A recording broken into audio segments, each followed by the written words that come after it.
o Brasil. Belo por natureza, um dos países com maior diversidade de belezas naturais do mundo. Temos serras, praias, selvas, montanhas, chapadas, aventuras, culinária. Temos maravilhas do mundo. Somos muitos países dentro de um só país, com experiências incríveis e o povo mais hospitaleiro. De norte a sul, o turismo está em todos os estados. O Brasil tem potencial, tem vocação, tem paixão pelo turismo. Temos que enaltecer nossas qualidades. Vamos desbravar nosso Brasil com cuidado e segurança.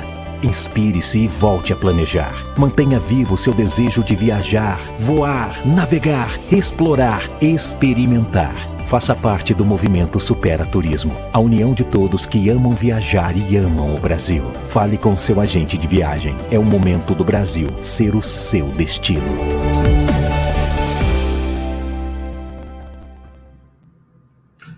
Muito boa tarde, sejam todos bem-vindos a esse webinar do movimento Supera Turismo Brasil. Nesse dia vamos discutir o turismo como fato econômico e vetor estratégico de desenvolvimento sustentável. O movimento Supera Turismo Brasil tem hoje um site na internet que eu mostro a vocês nesse momento, que dispõe de informações detalhadas sobre os objetivos e as estratégias adotadas com o intuito de engajar os diferentes setores que são direta e indiretamente impactados pelo turismo para o fortalecimento de uma atividade que se mostra como potencial de grande valor para a geração de empregos e renda no país e no mundo. E para falar sobre esse assunto, que conta com o apoio de várias entidades do trade, a participação e o engajamento de várias entidades do trade, o apoio de várias empresas do setor, parcerias de mídia que são extremamente acolhedoras dos propósitos do movimento, do mesmo modo como os influenciadores. Eu começo agora a apresentar para vocês os nossos convidados de hoje. Antes, porém, quero aqui apresentar, para quem não conhece, o já famoso André Coutinho. André Coutinho é jornalista, ele é apresentador de um programa diário de notícias na rádio Band News FM e responsável pelo Partiu Band News, programa voltado ao turismo e de grande audiência na rádio. Obrigado pela presença, André. Eu que agradeço, uma boa tarde a todo mundo que está acompanhando essa webinar, é um prazer estar aqui ao lado de pessoas tão importantes para esse setor que simplesmente é responsável por cerca de 8% do PIB nacional, que é o setor do turismo. É um setor que sofre ainda bastante por conta da pandemia. Estou muito lisonjeado pelo convite e vamos embora juntos, Luiz, aqui tocar esse barco na internet, na webinar. É realmente um grande prazer. Muito obrigado. Nós dois na bancada vamos intercalar perguntas aos 4 convidados. 4 convidados de peso, foram ex-presidentes da Embratur e ocuparam outros postos públicos, no serviço público, mas aqui o foco específico é resgatar boas práticas que foram realizadas no período em que tiveram à frente da gestão do órgão, né, e agora a contribuição que trazem para este momento a superação do turismo se estabelecer de uma maneira segura, responsável. Nós exibimos o vídeo do movimento, ainda no comecinho, fui informado de que a audiência chegou um pouquinho depois, por isso, novamente, vamos apresentar o vídeo do movimento Supera Turismo Brasil. O Brasil.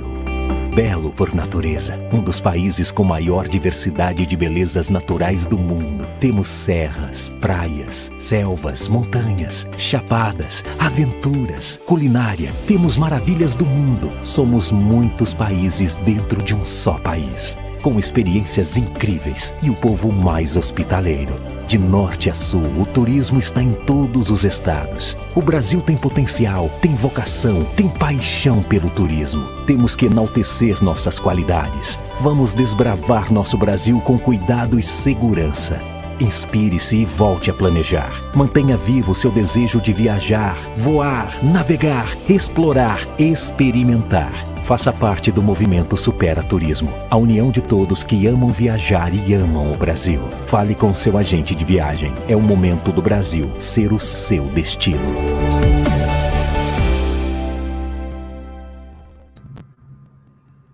Muito bem, a dinâmica desse webinar é muito simples.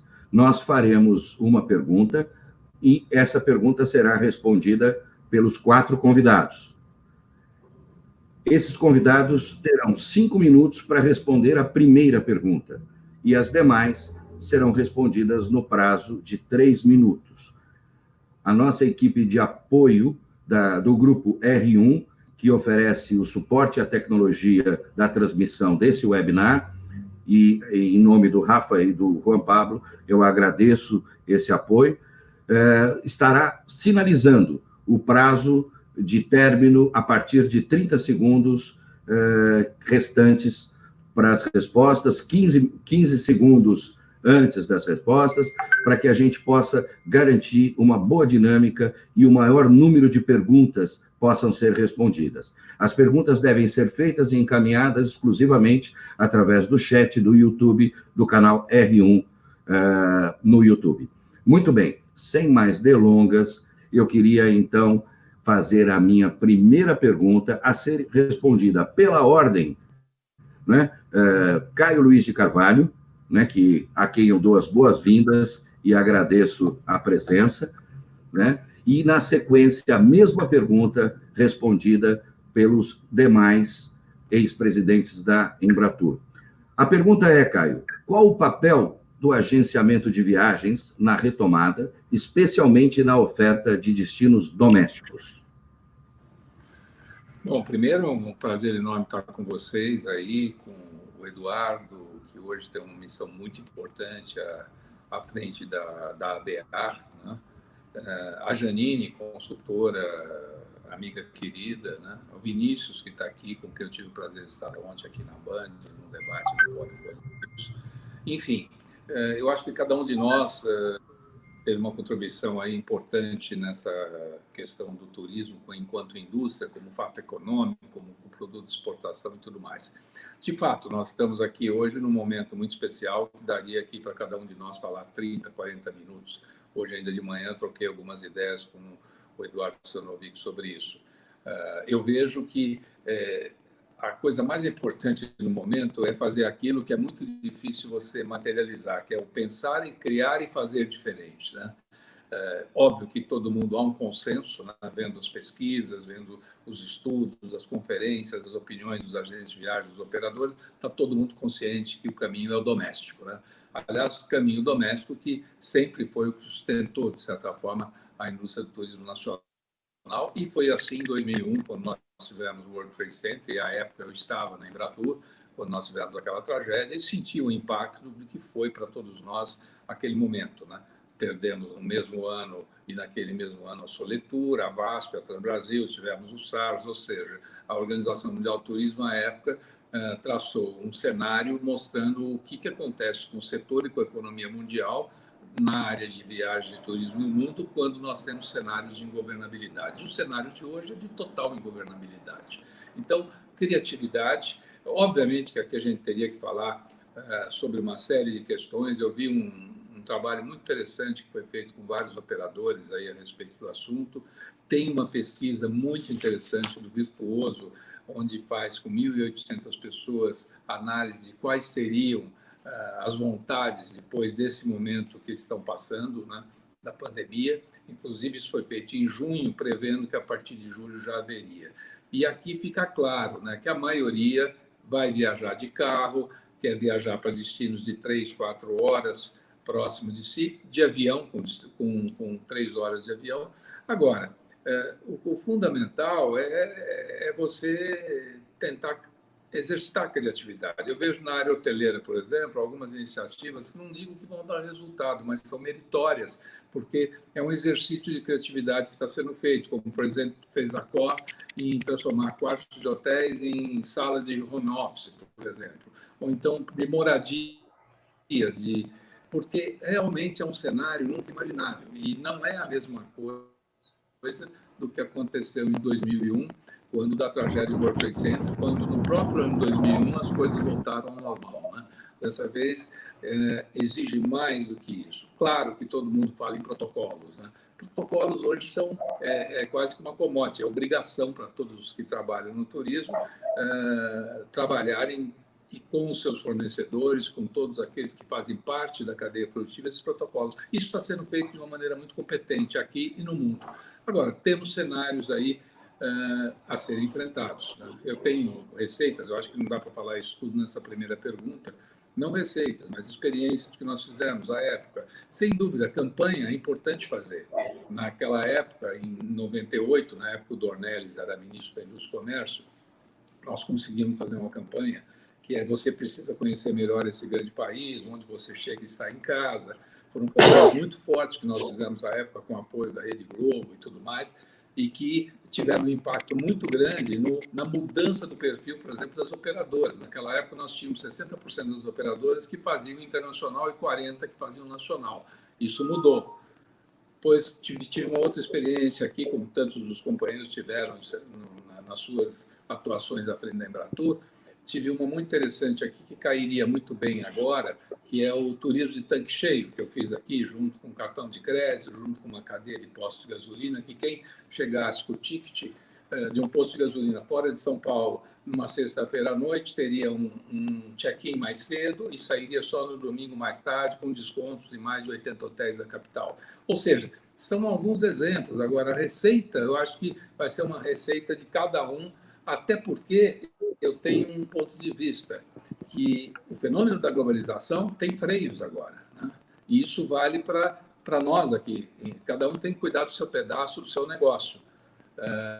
Eu não vejo, num primeiro momento, até acredito que depois de março isso vai se estabilizar, mas eu vejo que cada um está cuidando do seu país, do seu destino, e vai ter que cuidar do seu negócio com criatividade e talento. Eu não vou abordar aqui, até porque nós vamos falar depois, essa questão do turismo internacional é muito complicado, né? Não é só a questão do transporte aéreo, que isso não tem problema, existe oferta, existem boas companhias, a questão do desejo de viajar, a questão do corporativo, por exemplo, numa cidade como São Paulo, onde a hotelaria vive do corporativo, e esse corporativo não virá tão cedo. É isso. E turismo é estudo de deslocamento. Se é estudo de deslocamento, nós vamos ter que descobrir da onde que esse turista vai vir e por que ele vai vir e por que nós vamos seduzir o imaginário dele, né?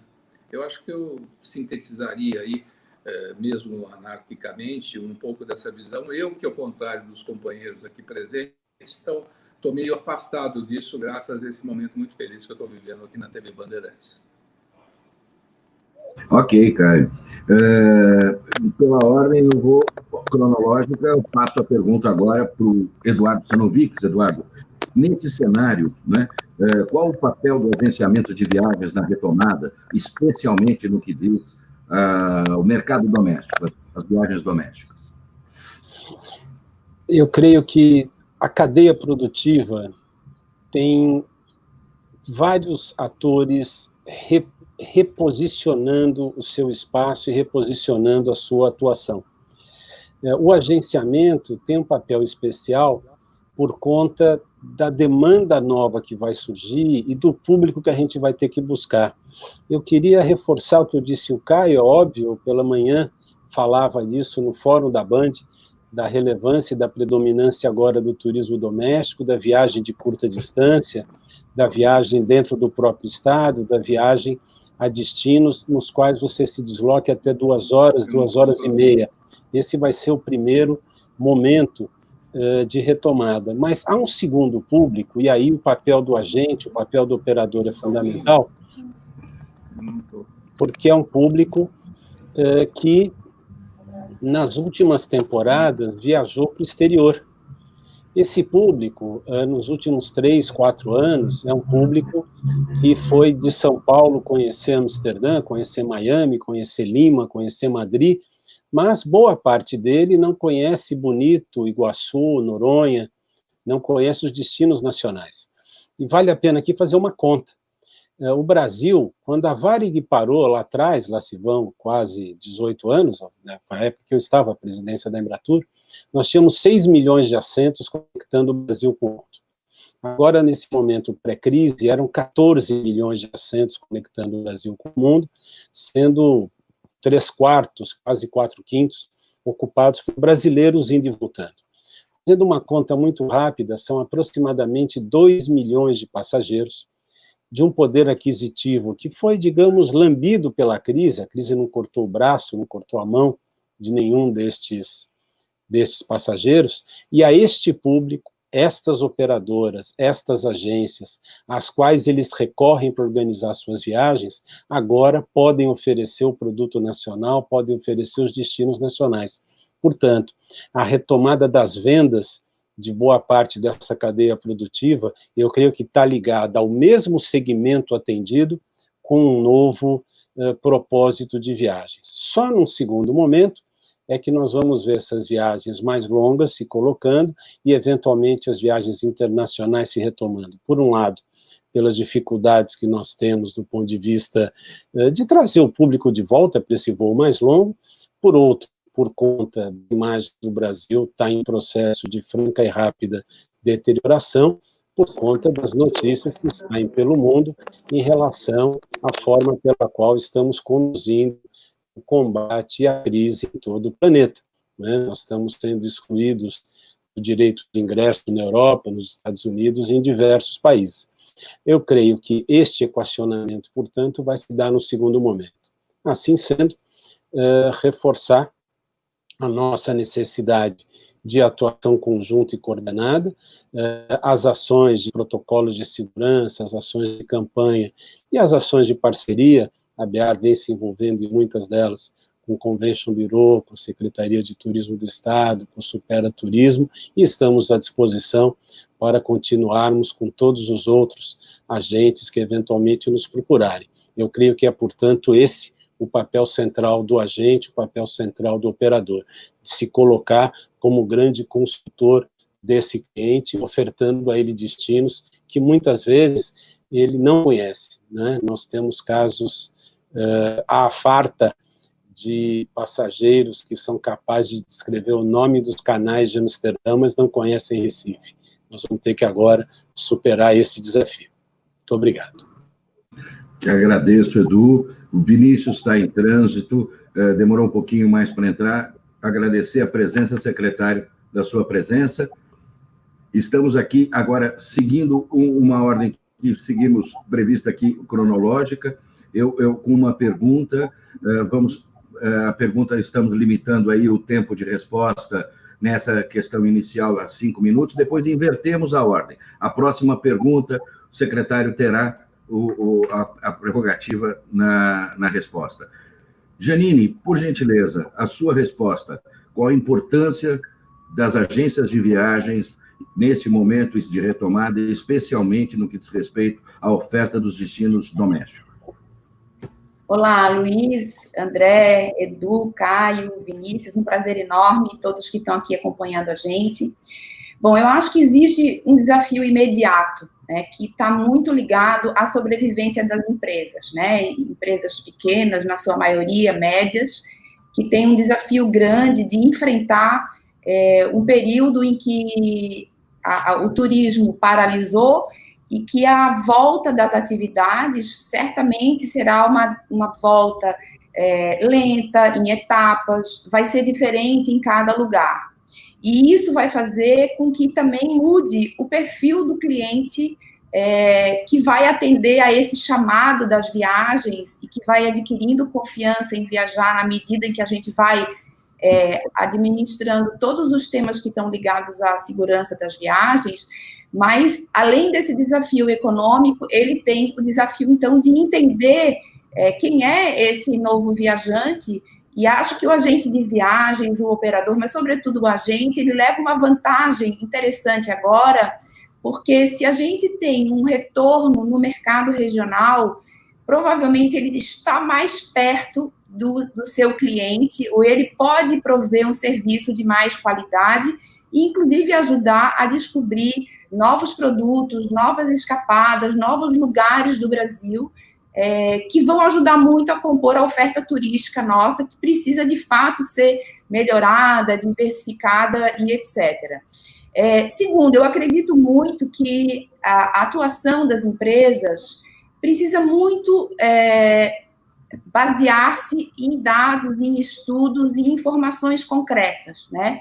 E aí eu destaco 2 aspectos. Um que está relacionado a você entender o que o mercado está passando em cada etapa dessa, e nós vamos, passadas fases ou momentos, descobrir novas coisas e nos adaptarmos permanentemente a esse cenário que é desafiante e que a única certeza que a gente tem é exatamente essa mudança. E, por outro, você conseguir trabalhar de forma cooperada, que muitas vezes as entidades, as lideranças jogam aí um papel importante. O próprio movimento Supera Turismo é um exemplo de que você pode compartilhar não só as suas angústias, mas, sobretudo, as soluções que a gente vai encontrar pelo meio do caminho durante todo esse processo que a gente está vivendo. Há um outro componente que vem se mostrando cada vez mais fundamental, que é a tecnologia, o uso da tecnologia. Não só as coisas que nós aprendemos aqui no dia a dia, mas quando eu me refiro à tecnologia no turismo, eu costumo dizer que o nosso setor no Brasil, e eu estou me referindo ao Brasil, ele avançou muito quando se trata de tecnologias de gestão, mas ele precisa avançar muito no uso de tecnologia para melhorar a experiência do cliente.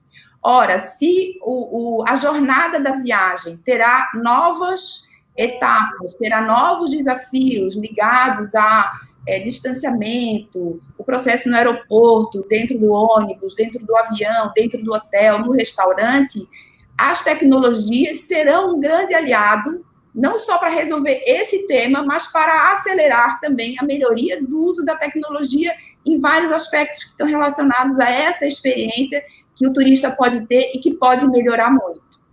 E algo que pode parecer contraditório, mas eu vejo que se torna mais importante, é aliar esse uso de tecnologia à humanização das relações que a gente tem, né? E o agente de viagem, mais uma vez, provou que tem um papel importante quando a gente entrou nesse processo que a gente está vivendo e as pessoas não conseguiam, às vezes, um retorno tão rápido e tão eficiente pelos canais digitais e tiveram pessoas conversando. Eu, pelo menos, eu não sei vocês, mas eu chego uma hora que eu não quero mais conversar com o robô. O robô pode dizer, oi, bom dia, opção 1, 2, 3, o que você precisa, mas chega um momento que você quer o ser humano para interagir.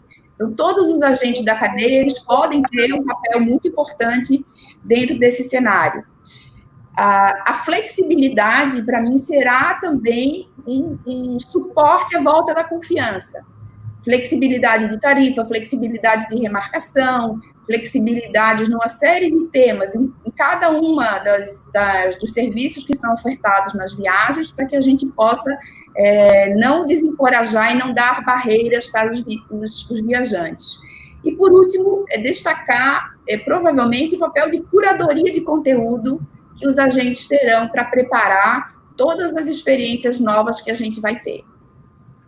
Ótimo, muito obrigado. Aproveitando, agora o secretário, por gentileza, gostaríamos de ouvi-lo em relação a essa questão, reconhecimento da importância dos agentes de viagens no processo de retomada, especialmente no que diz respeito à oferta do turismo doméstico. Muito obrigado e parabéns pela iniciativa ao Supera Turismo, aos organizadores. Para mim é uma alegria rever em conjunto aqui 3 amigos e pessoas que compartilharam do mesmo posto, né, da mesma posição de trabalho que foi na condição da Embratur. um Brasil que tem uma memória maravilhosa, tem um papel tem um papel muito importante em uma das instituições de grande relevância do Brasil. Então, essa alegria é dar um abraço no Caio, que eu tive ontem à noite, no Edu, com quem nós fizemos aí esse fórum de turismo da Band, fizemos juntos, e também a minha co-estaduana, né, é uma catarinense que está meio exportada, né, e que também compartilhou comigo, não só a sucessão na Embratur, mas um grande momento que nós vivemos juntos, a Janine e eu, que foi a organização do WTTC em Florianópolis, em 2008, um momento muito bonito. Nós trouxemos o mundo inteiro do turismo aqui, um momento de muita esperança, né, naquele programa, processo de internacionalização, porque o Brasil tem essas coisas, esses sobes e desces, né? Sobre o papel das agências de viagem, do agenciamento, é uma situação bastante complexa, porque o desafio é grande, né? Você tem, como disse a Janine, a entrada da tecnologia e a desintermediação, ou novo tipo de intermediação tecnológica, ele acaba buscando ou sendo uma força inexorável de achatamento de custos, né? E isso é um problema. Mas, por outro lado, surge muitos nichos de mercado com a própria advento tecnológico e muita oportunidade de um melhor atendimento, de um refinamento da oportunidade. Então, são paradoxos, né, desse chamado novo normal, ao qual as pessoas se referem, que mal começou. O novo normal está na sua infância, né?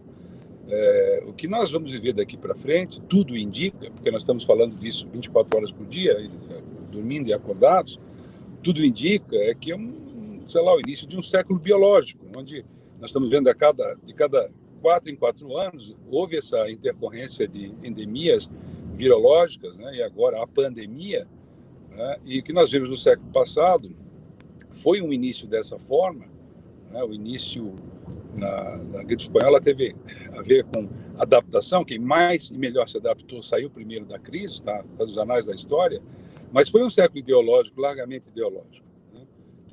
Começou ideológico, a Revolução Soviética e a Primeira e Segunda Guerra, que era uma briga com a Segunda Guerra do nacionalismo contra as democracias, venceu a democracia, venceu o turismo, foi quando o turismo parou de vez, não foi o 11 de setembro, não foi nenhuma endemia, foi ali, né? E ele volta nas democracias, ele volta com a liberdade, ele não volta no Brasil, na China, ou na Rússia da época, na União Soviética da época, ele volta nas democracias, ele ajuda a construir o que nós chamamos, às vezes até pejorativamente, em alguns casos de globalização, mas que, na verdade, tirou centenas ou bilhões de pessoas da pobreza nos últimos anos por conta do comércio internacional. Nós não podemos olhar para o lado em relação ao risco que nós temos, né, de xenofobia no momento, todos esses riscos de caráter filosófico, político, estão além das nossas buscas de soluções operacionais, táticas, até no nível estratégico aí da nossa busca por soluções, né? Nós teremos desafios de um vírus que nós não conhecemos, que nós poderemos dominar pela vacina de uma hora para outra, mas que não deveriam excluir a nossa preocupação constante daqui para frente, de que nós temos que ter uma outra percepção do risco de um século biológico, desse risco, né? E temos um outro tipo de preparo para ele, mudando, inclusive, e forçosamente, a nossa percepção, né, da vida como um todo, não do turismo isolado, mas a necessidade que nós temos de ser um pouco menos operacionais, muitas vezes, na nossa visão, e entendermos que a questão da saúde, por exemplo, veio para ficar, né? Eu tenho citado aqui, porque eu gosto muito de uma leitura que tem um economista francês, que é o Jacques Attali, está fazendo, ele foi ministro do Mitterrand, conselheiro do Mitterrand, do negócio que ele chama de a economia da vida, né? A economia da vida é uma percepção de que aquela economia que trata de desfavelização, saúde, educação, a tecnologia como aprimoramento e como refinamento, o compartilhamento, essas coisas todas seriam PIBs bons. E tem os PIBs ruins, né? E ele faz uma leitura interessante, que nós temos que deslocar o PIB ruim para fora e aumentar o PIB bom, né? E aí nós estamos falando de 40, 50 para 80. Essa é uma mudança muito grande. Hoje nós estávamos na reunião do colegiado E aí, tratando de um parque em Heliópolis, né, alguém disse, pois isso vai gerar empregos, isso vai gerar soluções sociais e muitos empregos, as empresas vão trabalhar. Né? É uma visão diferente. E também sobre no PIB da vida, sobre a questão da comida, né? Porque ali está o centro de uma parte desse problema virológico. Né? Ou seja, nós somos superpopulação, sim. Né? E o turismo não pode ser independentemente disso, não pode ser independente disso, porque nós somos 1,4 bilhão de pessoas projetados para 1,8 bilhão de pessoas viajando. Então, o nosso nível de responsabilidade estratégica aumentou, o nosso nível de responsabilidade política, né? E quando surgiu o WTTC, justamente mencionado aqui no 11 de setembro, após o 11 de setembro, ele veio com uma visão política, né? Uma discussão política, e muita coisa ligada à sustentabilidade, ou seja, o turismo não mais como um fato operacional, de vender passagens, viajar e tal. Não, peraí, nós somos agora parte da solução, grande parte da solução e grande parte do problema. Né? Então, esses debates servem para nós tentarmos entender que nós não somos mais independentes, vamos promover e viajar mais. Isso é uma parte, isso é fundamental. Né? Então, foi o que nós fizemos no ano passado, numa grande parceria, e aqui eu quero cumprimentar o Edu, pela construção que nós fizemos em conjunto, né, que demonstra que trabalhar junto pode dar uma visão nova. Aí nós chegamos a crescer 5,3% no ano passado, gerando 50 mil empregos, botamos 700 voos no interior, quer dizer, o Edu botou, né, no interior e na capital, as 50, e só para terminar o raciocínio, de repente deu uma coisa nova com ideias novas, e é dessa forma, ideias novas, que talvez nós tenhamos que olhar. E eu quero só dar uma aqui. Eu trabalhei muito duro, o Edu já tinha trabalhado lá atrás, e eu mandei para o Congresso a Embratur como agência. Mas veja como hoje já mudou, porque eu tentei, o Edu tentou, e agora passou, mas a agência hoje não pode ser mais internacional. A agência Embratur tem que ser nacional, tem que ser, que é o que nós queríamos, mas havia resistência. Né? Por quê?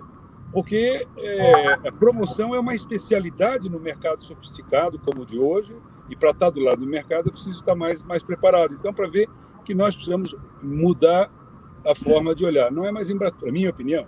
Aqui tem 4 especialistas em Embratur, pelo jeito, mas eu acho que nesse momento a Embratur, como órgão de promoção, devia cuidar de tudo isso, de toda essa parte de promoção, ter recursos para isso, ter expertise para isso, ter formação e muita técnica no nível de mercado. Muito obrigado, secretário.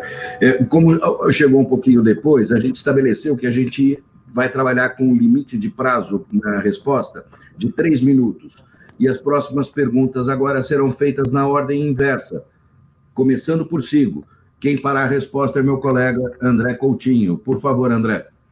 Lembrando também, né, Luiz, que todo mundo que está nos assistindo, as pessoas estão comentando também, podem fazer perguntas, vai ser um prazer repassar a pergunta de todos os colegas. Aliás, justamente em cima da nossa audiência, que eu queria fazer a próxima rodada de perguntas para os nossos convidados. A gente tem muita gente que trabalha com turismo, que vive do turismo de forma direta, de forma indireta, muita gente do trade também, e muitos viajantes, muitas pessoas que estão ali olhando para a mala no cantinho do armário, ali guardada, esperando a hora de voltar a viajar. E a minha pergunta eu tenho ouvido muita gente, tenho conversado com muita gente, como jornalista, como apresentador do programa Partiu Band News, e a gente, na minha percepção, vai passando agora, à medida em que há processos de desconfinamento, há afrouxamento da quarentena, e esses processos, esse afrouxamento, eles acontecem de forma regional, em algumas regiões. O estado de São Paulo está recortado, está todo colorido,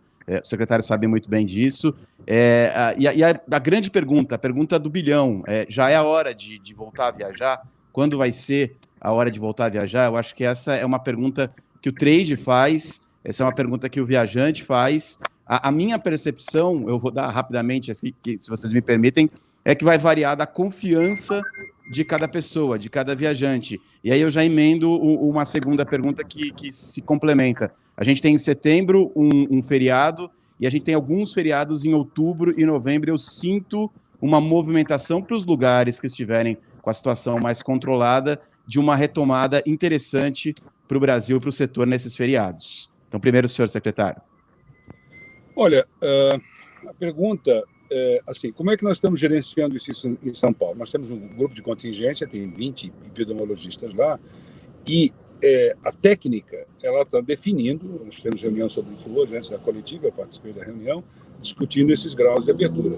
Então, a ideia é ir flexibilizando e abrindo. No caso da cidade de São Paulo, nós estamos num platô, né? Esse platô precisa indicar, ele está indicando para baixo, mas ele não indicou para baixo de forma definitiva, então vai se fazendo de acordo, né?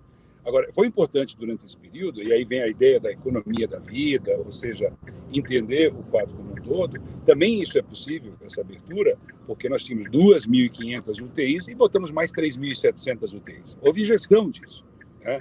Isso, outros lugares onde não houve movimentos que mais que dobraram os equipamentos, como nesse caso, não estão a 65% como nós. Porque nós não sabemos, até o desenvolvimento da vacina, e há uma chance de nós termos o desenvolvimento da vacina aqui em São Paulo, com o Butantan e com a Sinovac, ainda esse ano, né? Existem outras hipóteses com a Universidade de Oxford, mas até lá vai ser esse movimento, você falou corretamente, vai depender de confiança, vai depender de uma movimentação onde os pais, as famílias, os jovens, eles vão estar avaliando os riscos, e aí há uma inteligência social, né? As pessoas têm capacidade de se informar, de entender e fazer esse movimento. O que nós evitamos em São Paulo foi uma ruptura, um holocausto aí do sistema de saúde. Isso foi evitado. Nova York teve, nós não tivemos. Se apostava que viríamos a ter, não houve, né?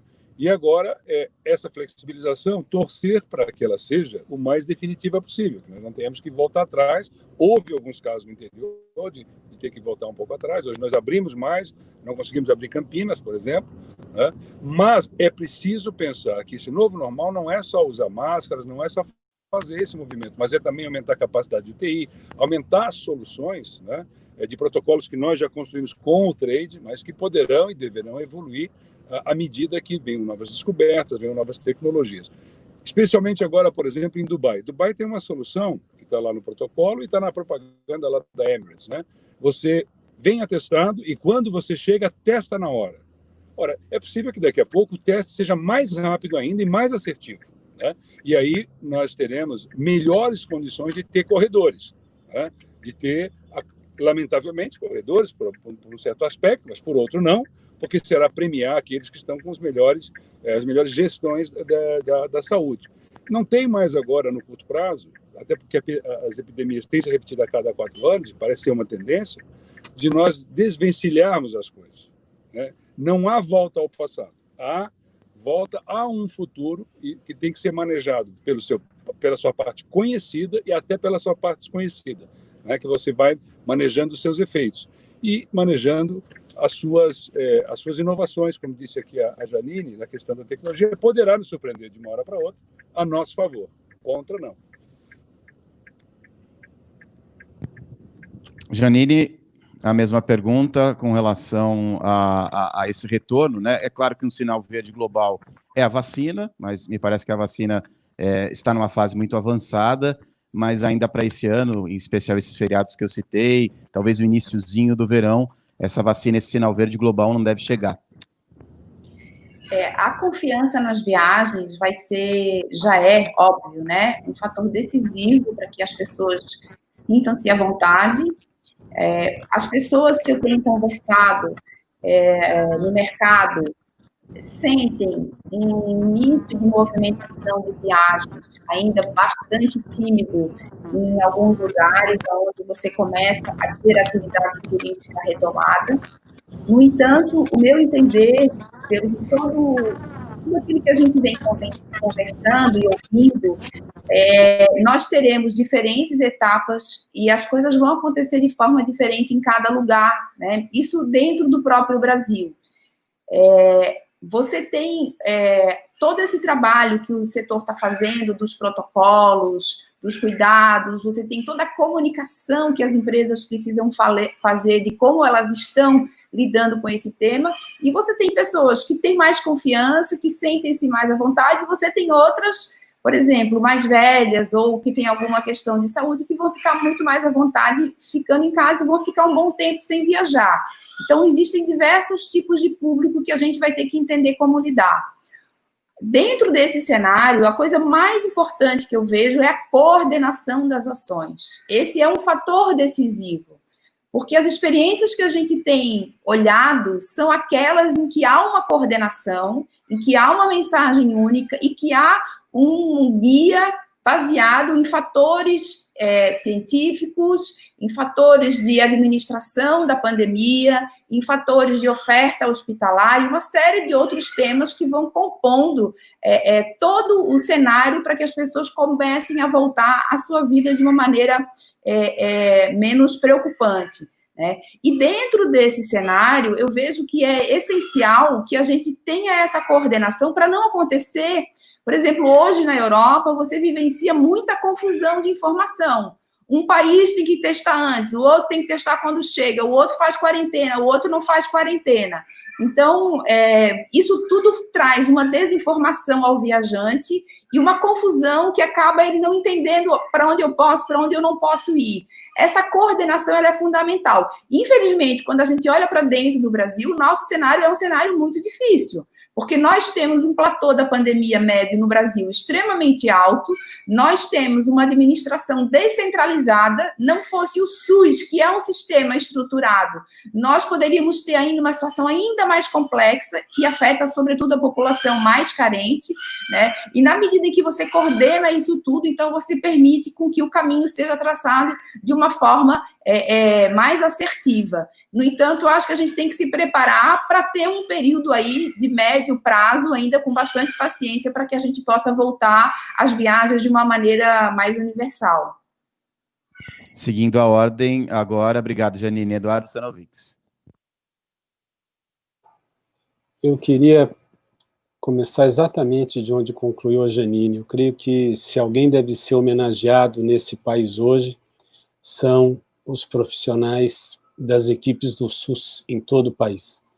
E se esse país não entrou num caos absoluto, se os números não são ainda mais desastrosos, é porque milhares e milhares de profissionais de todas as áreas da saúde estão trabalhando diuturnamente, principalmente para enfrentar essa doença onde ela pegou muito mais pesado, que são nas populações mais carentes, nas populações periféricas, enfim, naquelas que não têm o mesmo volume de assistência. Segundo, gostaria de fazer um comentário sobre os protocolos, antes de entrar no assunto da viagem especificamente. A aviação construiu protocolos que são unificados de norte a sul do país, e, num segundo momento, articulados com os protocolos internacionais. Portanto, há um conjunto de regras compartilhadas já com milhões de consumidores por e-mails e por mensagens, foram incorporadas agora no lançamento dos vídeos que articulamos com a Secretaria de São Paulo e com o Birô, e essas regras dão conta de que, se algum passageiro, por exemplo, embarque em Vitória, troca de avião em Guarulhos e desembarque em Madrid, a autoridade sanitária em Madrid vai estar segura de que ele veio checado desde o começo. Então, a ideia é garantir essa segurança, é garantir que todos esses procedimentos, máscara, o filtro HEPA, a higienização de aeronaves, enfim, todos os processos hoje fartamente divulgados, deem às pessoas a sensação de segurança, deem às pessoas a sensação de que podem viajar. Agora, objetivamente, quem deve viajar agora é quem precisa viajar. Nós estamos dizendo que, devagar, as pessoas têm que ir se acostumando com esse processo. Quem hoje precisa viajar a trabalho para resolver um problema, ver algum parente, pode viajar, vai viajar com segurança, fique tranquilo quando estiver a bordo de uma aeronave. Num segundo momento, essas conectividades regionais, os corredores a que se referiu o Vinícius, serão um instrumento importante nessa retomada, e num terceiro momento, na medida em que um vá contando ao outro, porque é verdade, é correta essa avaliação, não podemos passar uma régua no comportamento das pessoas e tirar uma média geral para todos. A sensação e a vontade de viajar, a segurança de viajar, é um ato individual que vai ser mensurado, vai ser avaliado com critérios absolutamente subjetivos por parte de cada um, de acordo com sua avaliação e com seus interesses. O que nos cabe é garantir que é seguro, e é garantir que as pessoas possam tomar suas decisões de maneira muito tranquila. Bom, encerrando então essa série de perguntas, respondendo a mesma pergunta, agora Caio Luiz de Carvalho.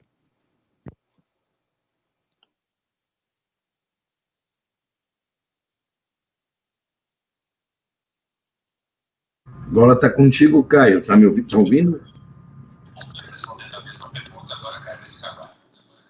Bom, eu praticamente, quem fala por último, simplesmente assina tudo que os outros falaram. Eu acho que todos deram uma contribuição muito boa, mas eu quero começar pelo nosso querido Vinícius, que ele abordou um assunto até um pouco fora da pergunta, mas que eu achei muito relevante, porque eu ia entrar muito nesse assunto. E essa questão da agência, eu acho que é um sonho de todos nós, né? E eu, como sou mais velho, de cabelo branco maior, começou comigo isso quando eu fiz a transição à época para o Valfrido e deixamos isso lá, o Edu pegou, na época tinha os Vanás e tudo mais, lutou por isso, a Janine lutou muito por isso no planejamento, o Vinícius lutou muito por isso, conseguiu grandes coisas. Por isso que eu falo, cada um de nós teve um papel importante na construção dessa história difícil que é trabalhar a questão do turismo, né? E o Vinícius tocou na questão da agência. Eu sempre achei que a experiência de você trabalhar a agência só como um produto de promoção, talvez até tenha divergências isso com a querida Janine e com o Edu, mas eu acho que talvez hoje eles concordem com o Vinícius, até por conta do cenário, né? Eu acho que a Embratur, na verdade, ela é o braço de operação das políticas públicas de turismo, né? E nesse momento, mais do que antes, eu acho que ela teria que ser uma agência voltada ao doméstico e internacional, ou seja, trabalhar o turismo, o desenvolvimento e a promoção do turismo nacional e internacional. Eu vejo que isso seria um caminho interessante nesse momento em que justiça seja feita se conseguiu a aprovação da agência, né? Eu acho que esse mérito tem que ser dado, porque a gente sabe que é difícil a gente conseguir as coisas no turismo. Então, eu queria abordar essa questão da agência, que eu concordo com o que o Vinícius falou. De resto, o que a Janine colocou, e também o olhar social da Janine, sempre muito profundo, do Edu também, a forma de tranquilizar. Hoje, por exemplo, nós estamos aqui com uma reunião de diretores da Band. São 7 diretores apenas, mas todos eles tiveram que se deslocar para fora de seus estados, né? E todos eles comentaram da segurança das aeronaves, dos procedimentos, tudo isso. Então, essa questão da segurança não me parece o problema, e é que nem a história do turista, né? Diz que a questão da segurança do turista, eu sempre, quando na Organização Mundial do Turismo, a gente discutia isso muito, de que o turista, quando sai para fora do seu domicílio, ele tem que tomar cuidado para onde vai, porque ele está fora da sua casa. De certa forma, hoje, as pessoas vão ter que tomar cuidado, porque existe um novo cenário nessa questão da pandemia, do pós-pandemia. Enfim, há uma educação diferente, né? Para lavar as mãos e todas essas coisas que nós estamos sabendo que vão começar a estar presentes na vida de todos os brasileiros e de todos os turistas, né?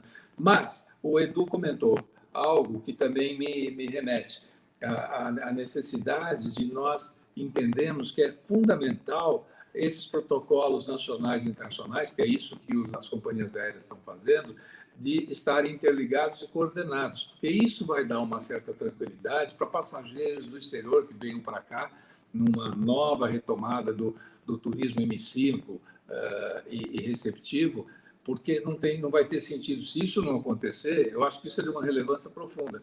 Nós corremos o risco de brasileiros serem deportados de outros países e vice-versa, né? Então, essas questões que parecem simples, mas são fundamentais, a meu ver, para que também as pessoas se animem a viajar. E não dá para falar aqui, eu nem sei, o tempo esgotou, já esgotou. Tem uma pesquisa muito interessante sobre essa pergunta que o André Coutinho fez, do Virtuoso, né? Do Virtuoso, e que faz essa pergunta para 1.800 pessoas, em quanto tempo elas viajariam para o Caribe, para o Brasil, de carro, de avião, e é muito interessante. A única coisa que me assusta, para encerrar e não estourar muito tempo, o que é mais negativo é se as pessoas iriam a concertos, shows, feiras e festivais. 68% dizem que só a partir de 2021. Né? O resto, as pessoas estão no imaginário a vontade de viajar, claro que existe. Né? enfim, em 3 minutos, eu acho que é isso que eu poderia falar, até porque vocês falaram muito bem a respeito dessa pergunta do André. Caio, quero aproveitar, antes de passar para a próxima pergunta, e agradecer a super audiência que nós estamos tendo, vários comentários elogiosos, individualmente e ao coletivo, várias questões aqui mais relacionadas a pontos específicos, segmentados, companhia aérea, hotelaria. Então, isso a gente vai deixar por conta de outras oportunidades. Pedir para você, Caio, só mutar um pouquinho aí o microfone que está vazando, Caio. Ok. E a questão-chave é a seguinte: é um desafio maior agora vocês, em 3 minutos, responderem a seguinte questão. Qual foi a medida adotada...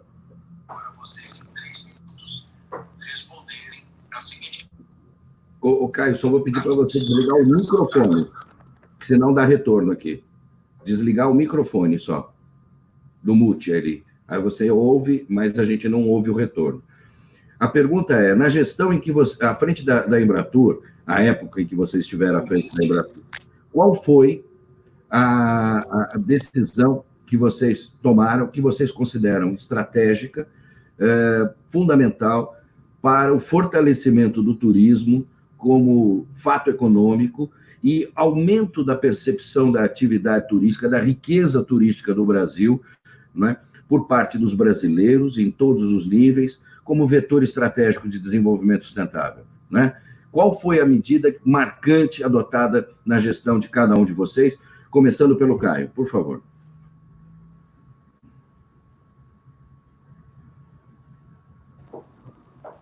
Isso.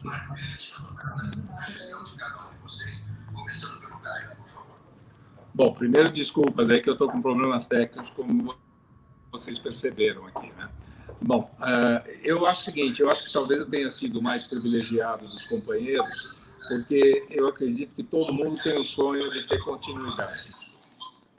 E eu tive o privilégio de chegar em Brasília em 1992 e fiquei por 11 anos em Brasília, né? Comecei como secretário nacional de Turismo e Serviços no Ministério da Indústria, Comércio e Turismo e acabamos, depois de uma passagem longa pela Embratur e depois pelo Ministério. A questão toda é o seguinte, nós trabalhamos muito a questão de macroestratégias. De início, na época, tinham as câmaras setoriais e era fundamental a gente trabalhar esses conceitos, né? Da matriz insumo-produto do IBGE, de mostrar que o turismo tem um impacto em 52 itens da economia, quando ele acontece localmente, a questão de turismo ser um produto de exportação, e o grande produto de exportação é a importação do turista, e quem paga o frete é ele ainda, a questão da conscientização, da municipalização, de você fazer com que as pessoas se preparassem para entender que o turismo é importante para as economias locais, com o Programa Nacional da Municipalização, e uma grande experiência que eu tive, para não alongar, eu acho que foi a questão de campanhas que aconteceram em 98. E aí tem um caso interessante que hoje a gente pode contar, que é um caso de 2 grandes operadoras da época, que era a CVC e a Soletur, né? E Soletur, que era uma empresa extraordinária e que conviveu muito com a gente. Naquela época, nós estávamos sentindo que nós tínhamos que trabalhar o turismo interno, né? Turismo doméstico. E fizemos grandes campanhas à época, fizemos campanhas com a mídia, essas campanhas que eu me referi no início, você precisa conhecer melhor esse grande país, onde você chega e está em casa, Daniela Mercury, Fagner, artistas todas abraçaram essa campanha e isso resultou numa mudança do perfil das operadoras que começaram a apostar no Brasil. E isso acabou, de certa forma, prejudicando a Soletur, que naquela época vendia para brasileiros fazerem compras em Nova York. Eram 2 grandes operadoras. E a CVC, que investia no Brasil e apostou no turismo interno, ela ainda hoje é essa potência que é. E a Soletur sofreu muito, porque com a questão cambial e tudo mais, com a crise que veio em 99 depois, ela acabou tendo problemas. Então, foram experiências importantes. Ficou muito marcado na minha gestão essa questão da questão das macroestratégias, né? Primeiro, infraestrutura em regiões turística, para melhorar a vida das pessoas que vivem nas regiões e, ao mesmo tempo, trazer o turista. Aquele conceito que a cidade que é boa para o turista é boa para o cidadão que nela vive. Isso foi uma bandeira do Programa Nacional da Municipalização, que, aliás, o Vinícius me ajudou muito à época no SEBRAE. E a questão da legislação, né? A mudança da lei de cabotagem em 96 com a PEC número 9, que permitiu a abertura da costa brasileira para a presença de navios aqui, foi uma coisa que marcou muito. E a questão de segmentação de marketing, entendendo que a gente tinha que vender o ecoturismo do Pantanal, não o Pantanal, que tinha que vender a cultura afro da Bahia. Isso foram coisas que, naquela época, eram inéditas e que depois os companheiros aí conseguiram avançar muito, inovar e obviamente, acompanhando a modernização das coisas e as ferramentas que eles dispõem. Jay Sanovics, não, perdão, pela ordem, né? Sanovics, está certo, perfeito. Bom, eu sou herdeiro de um... A pergunta é a mesma, Sanovics. Como é que você avalia? A pergunta é a mesma. Como é que na sua gestão você avalia? Ok? Sim. Eu sou herdeiro de um gesto do Caio. Isso é importante registrar. Eu era diretor de turismo em Santos e o Caio faz um convite à época e eu vou a um representante, sou um dos representantes brasileiros, eu vou a um congresso da OMT em Cádiz, na Espanha, onde eu tomo consciência, onde eu tomo ciência, onde eu tenho noção do que era o volume das organizações municipais de turismo no planeta. Tomo conhecimento da experiência de Barcelona. Aquilo me marcou profundamente, usei muito aquilo no tempo do Convention, depois no AMB, e quando eu chego à Embratur, eu também recebo uma Embratur na qual o Caio já tinha deixado o hábito das campanhas, esse hábito do cooperado, esse hábito das campanhas. A partir desses dois parâmetros, eu creio que na minha passagem pela Embratur, eu tomo uma decisão com 3 consequências super relevantes. A decisão foi uma decisão construída com Maris Guia, então ministro, de transformar a Embratur na unidade de promoção, marketing, apoio à comercialização de produtos, serviços e destinos turísticos brasileiros no exterior. Com a criação do Ministério, que absorve um conjunto de atividades, a Embratur passa a ser esse braço operacional de ações de promoção no exterior. Eu disse a frase porque as decisões que a gente toma depois disso, que são consequências dessa primeira, levam esse conceito. Quais são? Ora, a mais relevante é a criação e a construção do Plano Aquarela, se dá em 2004 para 2005, o lançamento da marca Brasil, eu fiz questão de vir aqui ao evento trazendo a marca, que perdura por quase 16 anos, Janine leva a marca, Vinícius, todos que passaram pela Embratur até pouco mais de um ano atrás, levam a marca por todo esse planeta. E a terceira, de fazer o primeiro draft do que seria o plano da agência. Eu construí isso em 2006 com um colega que já faleceu, o Valtinho, de uma memória incrível, todos nós aqui trabalhamos com o Valtinho, ele nos deixou alguns anos atrás, o Valtinho me ajudou a escrever esse plano, depois eu o apresentei como tese de doutorado na USP em 2007, isso que me levou depois a entrar na escola. Mas essa sequência está toda ela ligada a uma única decisão. Foi a decisão de construir o braço operacional, de construir esse braço de promoção no exterior. E, por fim, eu acho que a coisa mais bacana, que eu mais me orgulho daquele tempo da Embratur, é o time. E a equipe que nós tivemos ali. A gente, aquele tempo ficou chamado, a gente brincava, se autodenominando de aldeia gaulesa, porque a gente dizia que todo mundo era diferente na Embratur. Temos brancos, negros, gordos e magros, cristãos, judeus, hétero, homossexuais, o diabo que fosse. Mas se passasse um romano fora, ia todo mundo para a briga. Então, eu creio que foi um período muito rico, eu tenho muitas saudades dele, e creio que, de alguma forma, procurei honrar a herança que eu recebi e passá-la da melhor forma possível depois para a Janine, que me sucedeu. A palavra é sua, Janine. Está vendo a responsabilidade? Bom, olha, eu tive esse privilégio de ter sido convidada pelo Edu. Obrigado, Edu. De ter entrado para a diretoria da Embratur logo no início, em 2003. Então, vivemos juntos toda essa experiência que o Edu mencionou e, sobretudo, de construir uma estratégia de longo prazo para o Brasil, que foi baseada não no que a gente achava, mas foi baseada em estudos, em pesquisas no exterior, com quem visitou, com quem não visitou, uma estratégia que o ministro, a equipe dele e a equipe da Embratur inteira participavam dias e dias, e o setor de turismo inteiro foi envolvido. Nós fizemos centenas e centenas de reuniões com cada setor do turismo, ouvindo o que eles achavam do turismo internacional, o que eles recomendavam. Além disso, de ter ouvido o setor interno e de ter ouvido os turistas potenciais e aqueles que já tinham visitado o Brasil, a gente também ouviu o mercado turístico internacional para também entender as suas percepções e, óbvio, não criamos uma logo, criamos uma marca que representava um posicionamento do nosso país. E aí eu destacaria, para dar um pulo para a minha gestão, em 2006, foi que nós fizemos a atualização, não só do Plano Aquarela, mas a gente construiu o Plano Aquarela 2020, que tinha todo um planejamento até o ano atual que a gente está, em que tinha Copa do Mundo e Jogos Olímpicos como dois grandes momentos da visibilidade do Brasil no mercado internacional. E eu tive o privilégio de vivenciar 2008, 2009, quando o Brasil, né, virou uma verdadeira atração internacional e, enquanto no início do trabalho a gente implorava para ser atendido por um operador, por uma empresa aérea internacional, a gente passou a ser procurado por esses grandes atores internacionais devido à visibilidade que o Brasil tinha, né?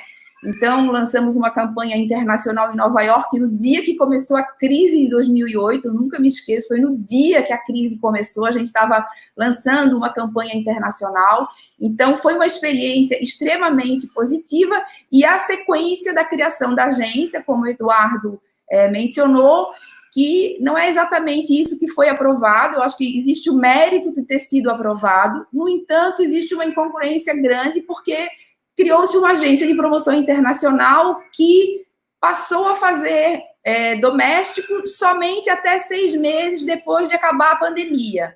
Então, não existe uma definição se faz só doméstico e não parou o internacional, se faz os dois ou se só faz o doméstico agora para quando o internacional voltar. Então, é um debate importante, além da ausência total de recursos, né, que a agência não tem recursos para trabalhar, mas que a gente pode explorar um pouco mais para frente. Secretário, por gentileza, fatos marcantes na sua gestão que constituem um legado no sentido da afirmação do turismo como fato econômico e vetor de desenvolvimento sustentável do país. Bom, primeiro, dizer que nesse momento é até mais fácil falar no final, porque nós vemos aí que um esforço heróico coletivo de todos que estão aqui, de outros diretores, de outras pessoas que passaram por lá, pessoas que estão em outros lugares, né? Teve o Flávio Dino, que está governador, teve o João Dória, enfim, vários companheiros nossos que passaram e todos eles construíram um pedaço. Outra coisa que a minha perspectiva é também a perspectiva de quem já havia sido secretário municipal, havia sido secretário nacional de turismo de políticas e secretário executivo de conselho, depois seria presidente do Conselho Nacional e no final o próprio ministério como ministro. Então, é uma parte que eu consigo enxergar no Plano Nacional, no Plano Nacional do Turismo, o limite que as instituições chegam, porque as instituições são criadas para resolver problemas. E quando os problemas mudam, as instituições têm que se modificar, que é o que falou a Janine, que é o que falou o Caio, que falou o Edu.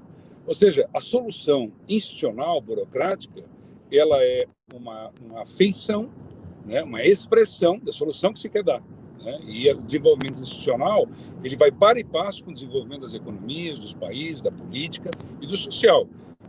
há uma proporcionalidade direta entre a qualidade e a força das instituições, né, e o desenvolvimento dos países. Então, no caso do turismo, o que eu percebi, que foi meu ato, né, que me custou, inclusive, atritos dentro da instituição da qual eu participei durante 15 anos, eu cooperei com o Caio, eu era diretor técnico do Sebrae Nacional, quando nós construímos lá o Plano Nacional, o Programa de Municipalização do Turismo, né, com as pequenas empresas e tudo, era de que eu achava, e ainda acho, que o melhor modelo era o serviço social autônomo, com um conselho misto, que nem o Sebrae, né, e com aquela lógica da Apex com salários mais altos, porque quando saiu de empresa para autarquia, teve benefícios, mas teve também um congelamento da carreira. E nesse período, quando eu falo que as instituições têm que evoluir, não é só porque elas têm que evoluir por uma obviedade, é que o mercado do turismo se sofisticou muito. E para você ser líder e ajudar, você precisa se sofisticar mais, ter mais inteligência, ter mais capacidade de contratar serviços, mais capacidade de gestão e ter menos necessidade de ter os especialistas ali dentro, e sim de estratégias. Então, nós fizemos uma pesquisa de atualização do Plano Aquarela, que foi mencionado aqui, um estudo em 20 e tantos países de benchmarking para uma agência que tivesse um volume de recursos na faixa de 400 a 500 milhões de reais. E foi muito difícil. E eu quero dizer aqui, assim, politicamente não virou MP na época por um assunto daquela crise Joesley, aquela confusão, né? Porque estava muito bem encaminhado, mas não passou, foi para a Câmara, o presidente da República disse, olha, eu não vou fazer MP agora, não há condições, né? O presidente Temer. Aliás, nós faríamos depois, inclusive, das aéreas, né? No final do governo, porque já era um outro momento, né? da abertura do capital das aéreas, como foi da retirada dos impostos dos parques temáticos, mudanças muito difíceis. E essa posição que eu tomei na linha de serviço social autônomo, inclusive, me deu muito desgaste perante a instituição ao qual eu pertenci, que fez todo o embasamento da minha carreira, que foi o Sebrae, mas que eu achava que seria bom, e ainda acho que teria sido bom para o Sebrae, à medida que nós teríamos ganho um S aliado a Apex, Sebrae, Embratur, para todos trabalharmos juntos, incluída aí a promoção interna. Por isso aí, no final, negociamos lá com a FIF, que é um grande amigo de muitos anos, fizemos aquele Invest Turismo, mas ele também não conseguiu responder ao nível do que nós queríamos, nós sabíamos disso. Então, para mim, o momento que foi mais duro e correto, adequado, foi esse momento da Embratur, e que eu, ao lado da Janine, ao lado do Edu, ao lado do Caio, eu lamento que tenha sido uma vitória tão torta. Típica de algumas vitórias no Brasil é que você ganha, mas não leva. Nós ganhamos e não levamos, né? E eu acho que é hora, de novo, de botar esse assunto de volta, porque um serviço social autônomo robusto poderia ajudar o Sistema S a sua reequação, mas certamente melhoraria a imagem do Brasil no exterior e melhoraria, com inteligência, num outro patamar, melhoraria o crescimento do mercado interno no Brasil e ajudaria a estruturação, porque a Embratur sempre teve um viés de estruturação. Não que ela precisasse pagar, mas se ela tivesse inteligência para indicar o que ela precisa, né, em termos de mercado, ela seria um marketing voltado a mexer na estratégia de estruturação do próprio Ministério. Ok. Coutinho, você encerra com a última rodada. Vocês estão me ouvindo? Acho que agora sim. Última rodada, então. Eu já peço perdão como eu sou jornalista, trabalho com jornalismo diário, com notícia quente, como a gente chama no jargão, de fazer talvez uma pergunta muito, muito direta, muito com uma resposta, esperando uma resposta bastante direta, acho que melhor dizendo. Mas está mais do que provado que a retomada vai se dar de forma doméstica, de forma regional. Primeiro com viagens mais curtas, daqui a pouquinho também com viagens de avião, interestaduais, interregionais, etc. e tal. Eu não vou nem chegar e tocar em como atrair turista estrangeiro, porque eu acho que essa ainda não é a hora. Mas de forma direta, o que a gente pode fazer, o que vocês teriam de ideia e de sugestão para que o Brasil aproveite e eu vou ver o lado otimista, essa oportunidade de ouro para pegar aquele turista que tem dinheiro. A gente tem uma demanda reprimida de gente com vontade de viajar, muita gente que não foi afetada pela crise financeira, acabou guardando dinheiro, foi obrigada a guardar dinheiro. Repito, quem não foi afetado pela crise, existe uma demanda reprimida, mas existem também aqueles viajantes que acham que viajar é botar um carimbo no passaporte. E eu vejo uma oportunidade de ouro, só para citar um exemplo, daquela pessoa que vai todo ano para a Flórida, e eu adoro a Flórida, nada contra, mas mostrar para ela que existe um Beto Carreiro, que existe uma região de Olímpia, que existem parques no Centro-Oeste. Como captar, como fisgar esse tipo de viajante para olhar para o Brasil e mostrar que o Brasil tem muita coisa bacana para ser feita também. Acho que agora é em ordem inversa, né, Luiz? Começa com o secretário Lumetz, né? Bom, esse é o desafio. Para nós aqui, esse é o desafio do que nós chamamos segunda fase do São Paulo para Todos, que é o programa que nós lançamos no ano passado, que teve muita mídia em parceria com a BEAR, por conta da racionalização de impostos, né, dessa troca positiva, de colocar mais voos, né, de tudo que nós fizemos, que eu falei aqui, gerou 50 mil empregos, nós batemos a construção civil durante um ano, do ano passado. Então, essa perspectiva de descoberta pelo marketing é muito importante, porque tem produtos que são conhecidos, são pouco bem avaliados e pouco avaliados, e tem muita coisa que está assim, desapercebida. As pessoas não conhecem realmente, ficam surpresas. Eu estive em Itu na semana passada e eu fiquei surpreso que eu conheci Itu, porque eu tinha ido lá no Golfe uma vez para conhecer e tal, tinha conhecido lá, mas eu não tinha andado na praça. Eu comecei a olhar e disse, poxa, isso aqui dá para fazer um festival de música clássica, um festival de literatura, as praças são lindas, uma igreja barroca fantástica. Quer dizer, a questão do produto é uma grande oportunidade que nós temos agora para desenvolver do ponto de vista de marketing. Porém, existe uma outra que é mais importante, que é podermos estar melhor daqui a 2 ou 3 anos do que estaríamos se nós não fizéssemos reformas. Porque, assim, existem as grandes reformas, macro-reformas, existem as meso e as micro-reformas. Então, assim, eu tenho, de forma incessante, me referido sempre à questão da competitividade do nosso turismo. O turismo brasileiro, como a economia brasileira de resto, é pouco competitiva e pouco produtiva. Então, é evidente que algumas vezes ela custe mais caro e entregue um produto inferior por conta do chamado custo Brasil. Por um outro lado, esse custo Brasil também se acumula por falta de investimento, por falta de capital. Agora, é evidente, você olha para os Estados Unidos e olha a quantidade de visitantes em parques naturais, ou seja, 300 milhões, e olha para o Brasil, que tem 3 vezes mais cobertura vegetal, mais biomas, e vê 12 milhões, incluído o Cristo Redentor, incluído a outra concessão, que é as cataratas, e ainda Noronha, isso dá 80%. Então, você tem isso tudo parado. Aqui em São Paulo, nós estamos envolvendo lá no Vale do Ribeira as rotas cênicas, nós estamos passando na Assembleia os distritos turísticos, nós queremos trazer parques temáticos para cá, agora já havíamos tirado os impostos de importação, mas nós somos o maior aqui em São Paulo, o maior emissor de turistas para a Flórida, porque não temos, há 20 anos não temos um parque temático aqui. Aí vem a questão da insegurança jurídica, que é para isso, que é para marinas, né, que é o preconceito de que se tenha um hotel num parque temático, né, o preconceito. Nós estamos aqui fazendo concessões de vários parques temáticos, mas aí tem uma involução. Se você olhar, um dos melhores hotéis da América Latina é o hotel que está dentro de Foz do Iguaçu, de frente para Cataratas. Esse é de 50, de lá para cá, não teve mais. Isso está errado. É um erro.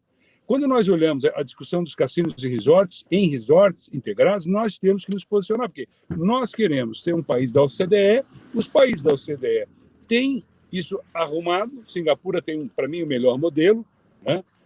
E nós aqui fazemos cara de paisagem em relação a esse tema. Esse tema num cassino integrado com resorts, um resort integrado com um cassino, o cassino é o menor negócio de todos, de eventos, etc., mas é um investimento de 2 a 3 bilhões de dólares, né, para eventos, congressos, etc. Então, nós temos que derrubar esses tabus.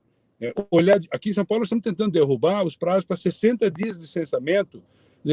Nós temos que encarar, entendendo que nós precisamos atrair investimentos, facilitar investimentos e entender, só para terminar o raciocínio, que agora é hora de vender o que tiver de prateleira, botar na rua, mas não podemos deixar de entender uma coisa que vem do estudo de competitividade do Fórum Econômico Mundial.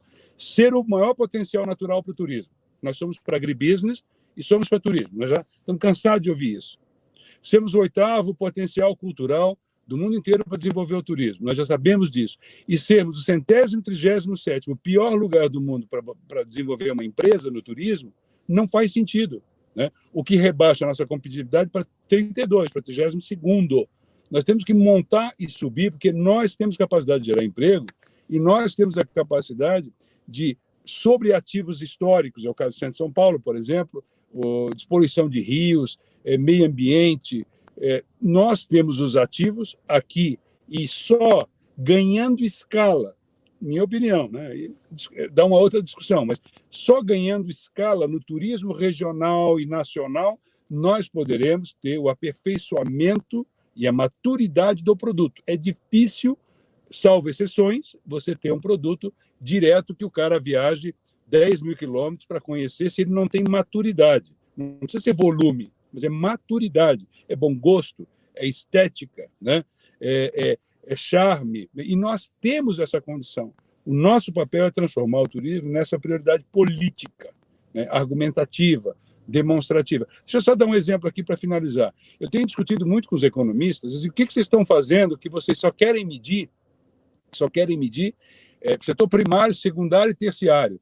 E aí eu pergunto, onde é que está o turismo? Outro dia o governador pediu para o Meirelles, eu quero ver a medição do turismo. Não, está no serviço. Mas como assim está no serviço? Nós não somos efeito da economia. Não é mais, se a economia vai bem, então as pessoas vão passear. Não é nada disso. Nós somos um setor de hardware, de aviões, de logística, nós somos um setor de centros de convenções, de hotéis, nós somos uma movimentação econômica, inclusive de cargas, que tem que ser enfrentada. Por isso eu achei muito bom o turismo e viagens como conceito do WTTC, mas nós temos aqui uma batalha de corações e mentes. Nós precisamos aumentar o nosso alcance para, além de falar para convertidos, buscarmos mais gente do lado de fora para entender o que os franceses entendem, os italianos entendem, os japoneses entendem, e que aqui no Brasil nós aqui entendemos. Mas nós precisamos fazer essa milha para o lado de fora. Eu vou pedir a vocês que eu estou aqui fazendo uma coisa, Edu, que é chegando em Guarulhos para embarcar com tranquilidade num avião de uma companhia filiada à ABAR, né? Então, eu vou pedir licença para vocês saírem um pouquinho antes, senão eu não deixo embarcar, a não ser que o Edu ligue lá para a companhia e diz, não, mas o Vinícius está chegando, o avião pode esperar. Não é possível, né? Eu peço, se vocês me permitem, eu sair um pouquinho antes. Secretário, claro. Agradecendo a sua presença, viu? E uma boa viagem. Obrigado a todos vocês, um grande beijo. Obrigado, secretário, boa viagem. Bom, então a gente dá seguimento, dando seguimento aqui à mesma pergunta, à mesma discussão. Agora a sua vez, Janine. Bom, difícil falar sobre isso em 3 minutos, mas eu prefiro, como diz o outro, ficar com a colheita da resposta da criança. Só uma coisa, trabalhar. Não podemos deixar. Ele falou que fez a média com a BA. Oi, Caio? Que é, Caio? Tá mute. Agora não. Vai, fala. Caio?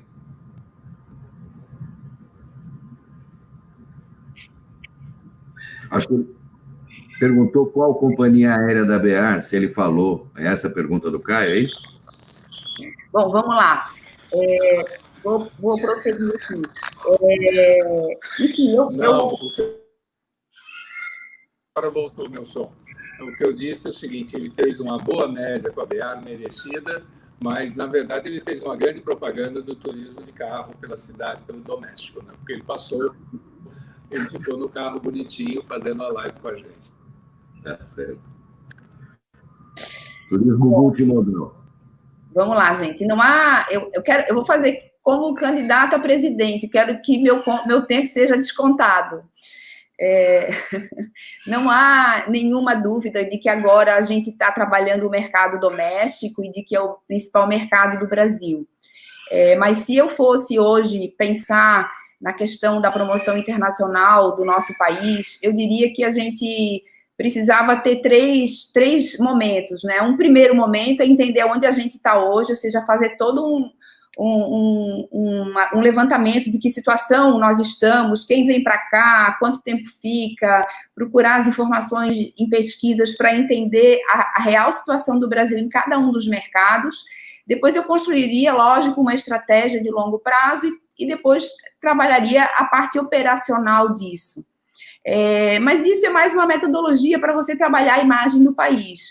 No nosso cenário hoje, eu não entendo, por mais que você não tenha viagens internacionais, como um país pode simplesmente desaparecer do mercado internacional. Porque quando não existiam viagens, né, para a Espanha não existem, para a Austrália, para a Alemanha, todos esses países continuaram vivos, assim como qualquer marca que quer sobreviver no mercado, presente na mente do consumidor. Através de quê? De viagens virtuais, de despertar do desejo. A Holanda fez uma série de vídeos com som 5K, super sofisticado, com imagens da Holanda. É uma das coisas mais lindas que eu já vi. A Espanha monitora todos os mercados. Portugal faz a mesma coisa. O trabalho que Portugal fez foi maravilhoso para convidar as pessoas a conhecer, por meio da literatura, o Brasil dos grandes escritores de Portugal. Então, primeiro, não dá para a gente ter a situação que a gente tem hoje, porque hoje a gente tem o seguinte, uma agência de promoção internacional, perfeito, mas essa agência, pela lei que a criou, a proíbe de fazer qualquer coisa até 6 meses depois que acabar a pandemia, como se a pandemia também tivesse uma data para acabar. Então, nós estamos órfãos no mesmo momento em que a imagem do nosso país sofre desgaste por N temas que a gente não vai pensar agora, né? E o ponto de recomeço disso tudo tem que ser por meio não só da cooperação público-privada, por ouvir todos aqueles atores que tem, mas, sobretudo, de construir algo que seja proporcional à importância, ao tamanho e ao chamado potencial do Brasil. É um absurdo que o Brasil viva, é como se o CEO da Nike fosse trocado e o cara fosse lá e destruísse aquela marquinha, como se aquela marca fosse só um objeto de design e não um posicionamento de mercado que aquela marca passou anos e anos e anos investindo, no nosso caso, dinheiro público. Então, infelizmente, a gente tem um desafio muito, muito grande quando se trata de trabalhar a imagem do Brasil no mercado internacional, mas eu acredito muito que existem profissionais, empresas sérias, e inclusive gestores públicos sérios no nosso país, que querem aproveitar essa oportunidade e trabalhar isso de uma forma profissional, embasada e séria, para a gente, novamente, fazer esse trabalho tão bonito que é trabalhar o nosso país e a oportunidade de viajar, de viver, de trabalhar aqui no nosso país. Obrigado, Janine. Agora é com você, Eduardo Sanovics. Repete a pergunta. A Janine até falou um pouquinho e ela tem razão, né, da imagem do Brasil que está arranhada e que não pode ficar esquecida, né, mas nesse momento eu sou um pouquinho mais imediatista, Edu. Eu queria saber de como fisgar aquele turista, aquele viajante que está ali esperando voltar a viajar e que estava acostumado a, no momento pré-pandemia, só olhar para o exterior, para viagens internacionais. Na minha opinião, é uma chance de ouro para fisgar essa pessoa e mostrar o que o Brasil tem a oferecer para ele. Não tem fórmula mágica. Nós temos que colocar à disposição desse cliente as opções que a gente tem agora, num raio de até 2h30 de viagem do ponto em que ele está. Segundo, essas opções têm que ser as opções adequadas do ponto de vista de qualidade e preço para esse consumidor que tradicionalmente viajou para o exterior, como eu disse lá no começo. É um consumidor que tem um poder aquisitivo alto, portanto, há um conjunto de produtos belíssimos que o Brasil tem. Nós temos, por exemplo, um birô de turismo de luxo hoje com produtos da melhor qualidade, nós temos destinos ao longo de todo o interior do Brasil com produtos da melhor qualidade. Como se faz isso? Ações de promoção e marketing, campanhas, envolvimento da cadeia produtiva destacadamente dos agentes e dos operadores. Falando um pouquinho agora com o chapéu da aviação, do nosso lado é fundamental nós conseguirmos concluir o conjunto de demandas que apresentamos ao governo. Nós concluímos o primeiro bloco, aquele bloco interno nosso, de acordos, de revisões internas de custo e aeronaves, concluímos o segundo, que envolvia ministérios da infraestrutura, defesa, ANAC, Anvisa, etc., mas o terceiro, são as demandas de caráter econômico e tributário, que podem contribuir para que a gente tenha preços ainda mais competitivos, esse ainda está pendente. Para dar um número a quem está nos assistindo, um número bem objetivo e direto, entregando a sua encomenda, André, muito bem feito, aliás, a aviação brasileira é 27% mais cara que a sua congênere europeia ou a sua congênere americana. Esse mais caro está basicamente no preço do querosene e secundariamente nos modelos tributários, regulatórios e jurídicos. Uma parte dessa agenda nós endereçamos nesta pandemia ao Ministério da Economia. Um dos temas foi resolvido agora na MP 925, o afastamento da força maior por conta de clima, depois podemos falar nisso em outro momento, mas ainda há outros temas pendentes. Eu creio que estas duas, portanto, são as abordagens para agora, já, a gente começar a enfrentar esse problema. Caio?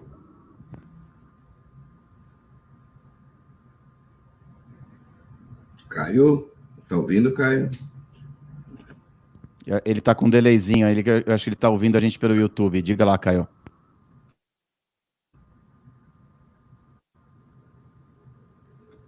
Está sem áudio.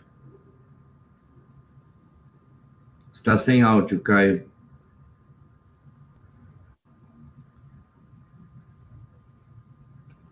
Caio.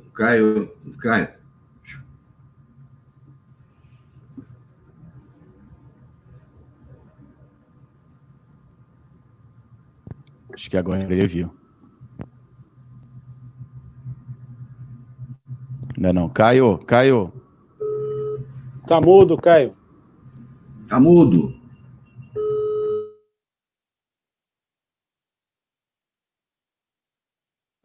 Não. Olha, estou começando, vai me dar um tempinho aí. Liguei o microfone. O Edu começou dizendo da fórmula mágica, e ele tem razão, não existe fórmula mágica para isso, embora ele tenha dito alguns.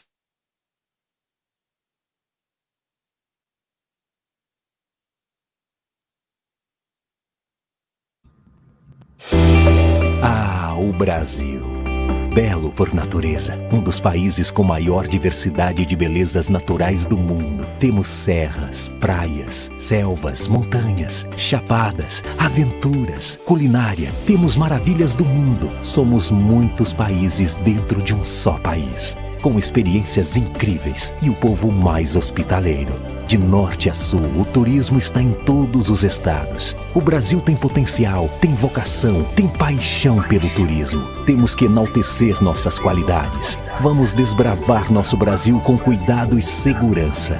Inspire-se e volte a planejar. Mantenha vivo seu desejo de viajar, voar, navegar, explorar, experimentar. Faça parte do movimento Supera Turismo, a união de todos que amam viajar e amam o Brasil. Fale com seu agente de viagem. É o momento do Brasil ser o seu destino. Bom, voltamos aqui, então, agora aguardando o Caio se reconectar, né? Para que a gente possa concluir. Mas, de um modo geral... Olha, não estou? Agora estou? Voltou? Voltou agora? Voltou normal. Olha, desculpa, mas aqui interferência dos meios de comunicação aqui. Vamos lá, terminando, então, eu queria dizer que, voltando à questão, o Edu falou muito que não existe fórmula mágica para responder a pergunta do André Coutinho, de fato não existe. Antes de terminar, eu acho que todos aqui falaram que nós temos todos que nos virar. A Janine abordou a questão da imagem do Brasil do exterior. Sem dúvida, uma pandemia como essa e uma ausência do imaginário dos turistas lá de fora vai custar muito mais caro se nós demorarmos muito a tentar trabalhar essa questão. Mas voltando ao turismo interno, que é hoje a nossa questão maior, acredito, prioridade, não que o outro não seja importante, eu vejo que nós temos um segmento que aqui não foi abordado, mas que, a meu ver, mexe com a economia do setor, mexe com a cadeia produtiva toda, com as taxas de ocupação hoteleira, que é o setor de feiras, congressos e convenções, né? Esse é um setor que o Edu conhece bem, como presidente do Congresso de Rio, que ele já foi, é algo que me assusta muito, num destino, não só no destino como São Paulo, mas no destino do Brasil, né? Porque nós sabemos que é aquele turista que aí gera o maior gasto per capita dia, que mais tempo permanece, que gera empregos, mexe com a economia local e tudo mais. De resto, gente, eu queria dizer o seguinte, que, repetindo, se não existe fórmula mágica, mas existe a consciência do quanto esse setor vai ter que trabalhar. Hoje eu vejo com alegria, ao contrário da minha época, que o setor é menos dependente do governo quanto era na minha época. Isso eu vejo com muita alegria. As entidades hoje são mais profissionalizadas, as entidades do setor, tem menos entidades folclóricas como tinha na minha época. Existe um pensamento estratégico melhor do setor empresarial. O movimento Supera Turismo tem gente competente que está trabalhando nisso.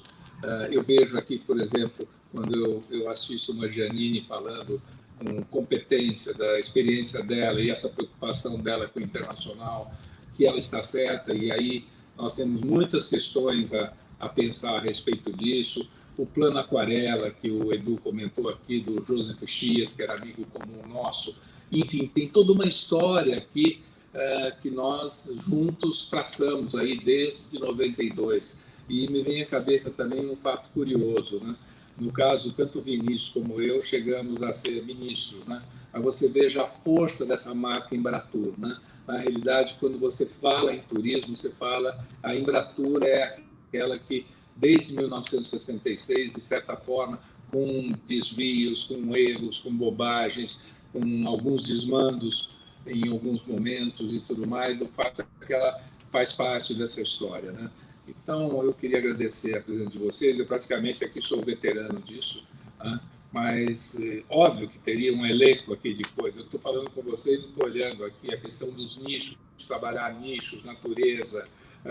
Obviamente, a questão dos protocolos, o Edu aqui definiu muito bem, mas eu vejo que esse reinício, eu falava hoje com o Luiz, se nós acharmos, não, vai ser fácil, nós vamos sair disso fácil, vai ser difícil e nós vamos sofrer mais. É melhor a gente entender que o momento é muito delicado, que vai exigir muito de nós, muitos exercícios, relembrar o velho e querido Rolim Amaro, que um belo dia chegou para mim e disse assim: Caio, eu acredito muito em pesquisas que me mostram e tudo mais, mas o meu grande desafio é tentar descobrir o que o meu cliente ainda não descobriu que era bom para ele, né? E eu acho que isso vai ser um desafio de todos nós daqui para frente, de tentar seduzir esse imaginário, e o imaginário é uma sedução que a gente ainda não descobriu de uma maneira clara qual é. Mas nós vamos chegar lá, porque o Brasil, sem dúvida, é um grande país, tem tudo isso que o Vinícius aqui falou, que o Edu cantou, que a Janaíne cantou, mas não basta isso, isso é pouco, né? Nós temos muitos destinos competindo hoje.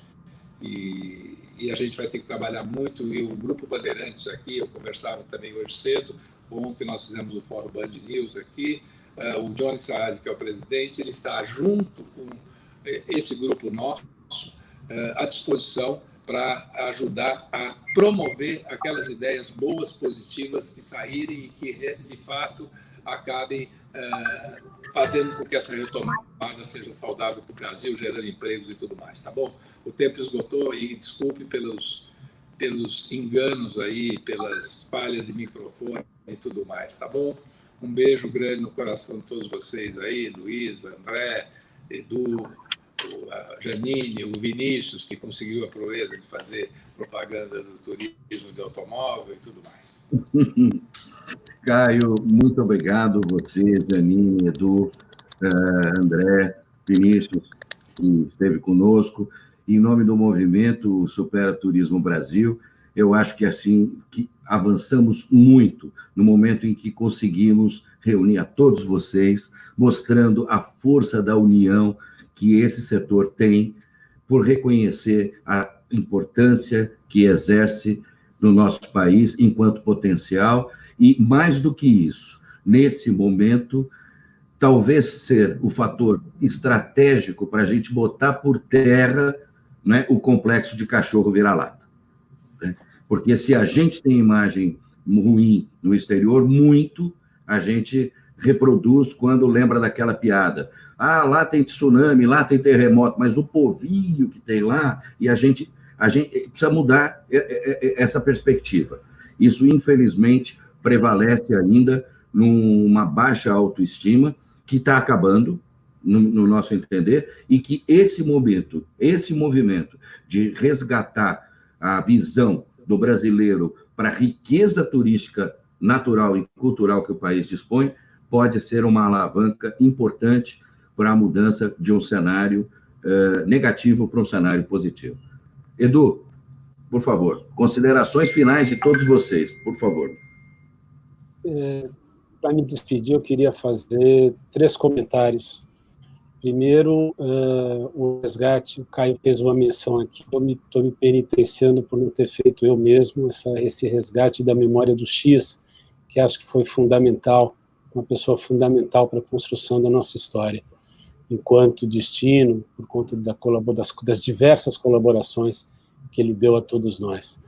Segundo, eu queria fazer um reconhecimento e um agradecimento, mencionando aqui o Valtinho, que eu já mencionei, o Geraldo Pessim, são 2 companheiros daquele time gaulês, daquela aldeia gaulesa que já nos deixaram, e com isso resgatar aqui uma coisa que eu acho que foi mais importante de tudo que eu vivi na Embratur, que foi aquele time, que foi aquela equipe, que, enfim, dava gosto, a gente se enfiava lá para dentro e virava a noite lá dentro trabalhando, e todo mundo curtia muito, e no fim de semana ninguém ia embora, e as pessoas realmente eram absolutamente envolvidas com esse programa. E, por fim, dizer que hoje é um dia marcante. Uma das notícias mais desastrosas para o turismo nacional e paulistano nós tivemos hoje, a Fórmula 1 foi cancelada e o Carnaval adiado. Então, vejam o desafio que nós temos pela frente, o quanto de energia nós vamos ter que pôr nisso. Dito isso, eu quero dizer que foi talvez uma das experiências mais agradáveis dessa pandemia estar aqui com esse grupo. Estar com o Caio, com o Janine, estar com o Vinícius, estar com vocês. Quero agradecer ao Supera Turismo, agradecer a você, Luiz, pela chance. Eu, pelo menos em 3 ou 4 momentos aqui, me emocionei, lembrando de histórias em que vivemos, todos nós juntos, ou alguns entre nós, e o quanto foi bonito, o quanto foi emocionante poder ter tido um papel na construção de uma possibilidade econômica, de uma possibilidade social, de uma possibilidade cultural desse país, a partir de um plano, e é por isso que eu pedi para falar, que dizia que a coisa mais importante que os turistas viam aqui era o povo brasileiro, por meio de suas manifestações culturais e, secundariamente, as riquezas naturais. Portanto, natureza e cultura é um binômio que vem na história e na tradição da promoção do turismo brasileiro há 2 décadas. Eu faço questão de resgatar isso, porque mais de uma vez eu ouvi gente recentemente dizendo que temas como esse jamais foram levantados. Portanto, fica aqui o registro e fica o meu agradecimento a todos. Muito obrigado. Janine, suas considerações finais, por favor? Olha, essa volta ao passado aqui devia ter mais vezes, viu? Será que a gente está ficando velho, hein? Que está muito saudoso?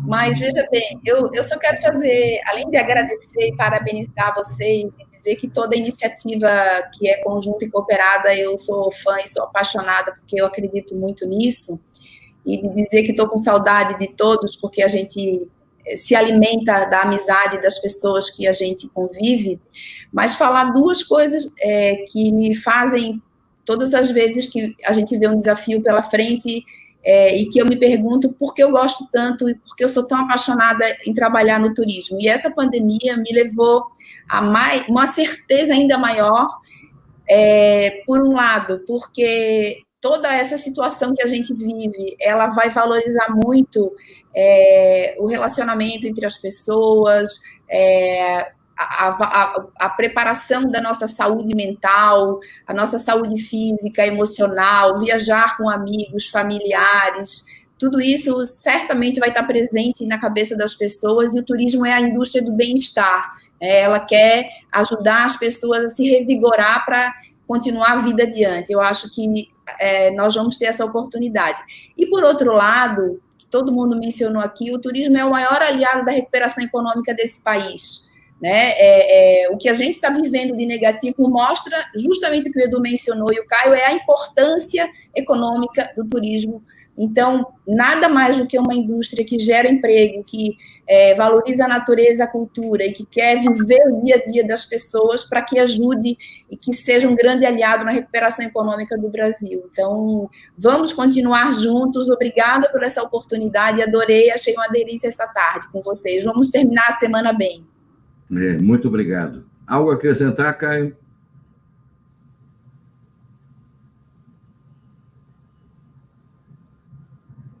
Acho que não. Está nos ouvindo? Está me ouvindo, Caio? Não? O Caio, eu acho. Vamos lá, agora acho que agora funcionou. Não, eu queria também dar um beijo a todos eles aí. Eu acho que o turismo, isso vale para os futuros presidentes da Embratur, vale para as pessoas que vierem para abraçar essa bandeira, que é uma bandeira estratégica para o desenvolvimento social do país, porque o turismo, a Janine lembrou agora, é o turismo que leva ferramentas para regiões carentes do país, para nós vencermos a utopia do desenvolvimento sustentável local, né? E eu fico muito feliz em estar com o Edu, né? O Edu é uma pessoa, puxa vida, ele falou que se emocionou, eu também emocionei, eu fiquei muito emocionado quando ele falou, quando ele era secretário de Turismo de Santos, depois ele foi para o AMB, depois ele foi para a Embratur. Enfim, são histórias. Eu acho que esses exemplos do Vinícius, da Janine, do Edu, mostram que o turismo, a gente brincava que o turismo não tem bandeira partidária, né? A gente até brincava quando tinha o PT, o PT é o partido do turismo, né? Então, eu vejo que é importante a gente ter isso, porque o turismo é uma ferramenta para a gente resolver os problemas econômicos do país, tá bom? Eu já falei muito aqui, né? Embora meu microfone tenha falhado. Mas, Janine, um beijo, querida. Você fez muito, Edu, você fez muito, está fazendo agora num setor que é estratégico. Não nos esqueçamos de algo que eu nunca falei, deixei de falar e hoje eu deixei. O Brasil é um país continente distante dos grandes centros e o Brasil depende do transporte aéreo. Por isso que é importante os governos estarem atentos e ajudarem as companhias aéreas, porque nós dependemos. Nós não temos, mataram, infelizmente, a ferrovia, nós não temos condições de movimentar a economia do país hoje se nós não tivermos um transporte aéreo sadio, cada vez mais sadio. Olha o que aconteceu com a VASP, com a Varig, com a Transbrasil, que ainda hoje nos fazem muita falta, né? Então, é muito importante a gente entender isso e todos juntos, né? Os governos estaduais, os empresários, acreditarem que nós não somos uma indústria que apenas promove viagem, né? A gente gera empregos, a gente gera economia e mais, na balança comercial nós somos muito mais importantes do que eles imaginam, tá bom? Beijo, agora prometo que eu não falo mais. André? Bom, só para dizer que eu me sinto um privilegiado e honrado de ter ficado ao lado de pessoas tão importantes para o turismo brasileiro em quase 2 horas, né? A gente já está com 1h43 aqui de uma conversa deliciosa que passou muito rápido, que foi muito produtiva. Eu trabalho com jornalismo há mais de 23 anos, tenho ali um início de carreira com esporte, tive o privilégio, a honra de já ter participado de cobertura de Copas do Mundo, na sequência, de Jogos Olímpicos, e tenho escolhido o turismo, primeiro, porque eu acho que, imagino, seja um pouquinho de cada um de nós, por ser apaixonado por viajar, mas eu tenho descoberto que eu sou apaixonado pelo Brasil e pelo turismo brasileiro, e acho que eu tenho muito, como jornalista, como hoje em dia, e já há 12 anos, trabalhar num grupo gigantesco, que é o Grupo Bandeirantes, na Band News FM, eu acho que eu posso colaborar para o turismo brasileiro bastante. Então, obrigado, e se eu puder dar um último, por tudo que a gente falou aqui, para a gente tratar o turismo brasileiro como se fosse um parente, como se fosse um filho. Entre nós, a gente pode apontar defeitos, a gente tende a apontar defeitos e fazer de tudo para que ele cresça e seja ali saudável e que atraia muita gente e que cresça realmente. Agora, para fora de casa, para a gente não falar mal do nosso Brasil, né? Às vezes a gente encontra situações até piores em outros lugares, mas aqui parece que a gente fala tão mal do nosso Brasil para as outras pessoas. A gente sabe que tem problema, de novo, é igual o filho. A gente sabe que tem problema, a gente tem que internamente tentar corrigir esse problema, mas parar de falar mal do nosso Brasil lá para fora, porque já é tão difícil, isso só vai dificultar. Mais uma vez, muito obrigado pelo convite, me sinto honrado. Muito obrigado a todos vocês, mais uma vez, em nome do movimento, agradeço o engajamento e convido a toda a audiência, assim como vocês, a estar junto conosco no @Movimento Supera Turismo no Instagram, a partir do site www.movimentosupera-turismo.com.br e no Face com o mesmo perfil, Movimento Supera Turismo. Gente, muito obrigado mesmo. Eu espero que certamente, com o apoio da R1, esse webinar estará gravado e anuncio que ele vai inaugurar o canal do YouTube do Movimento Supera Turismo. E convido a todos os profissionais do setor e viajantes, amantes, que compartilhem conosco links de vídeos que possam estar alinhados a esse propósito comum de todos nós. Entrem no site e façam sua inscrição no movimento. O movimento não tem dono, o movimento somos todos nós. Muito obrigado. Até a próxima, gente. Bom final de semana.